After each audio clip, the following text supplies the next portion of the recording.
ساقط على ميدان عنصر الشبيبة.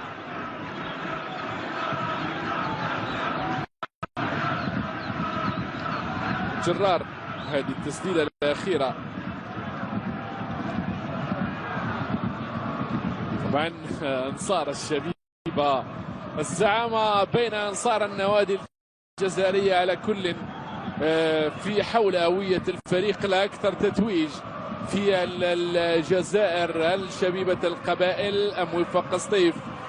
أنصار الشبيبة يقولون بأننا نملك 27 لقب، أنصار الوفاق أيضا في منافسات رسمية ربما لا تحتسب من قبل الفيفا، ولكنها تبقى ألقاب بالنسبة للسوبر إفريقيا. هكذا يريد أنصار الوفاق هذا الموسم باحتساب الألقاب بالنسبة لشبيبة القبائل.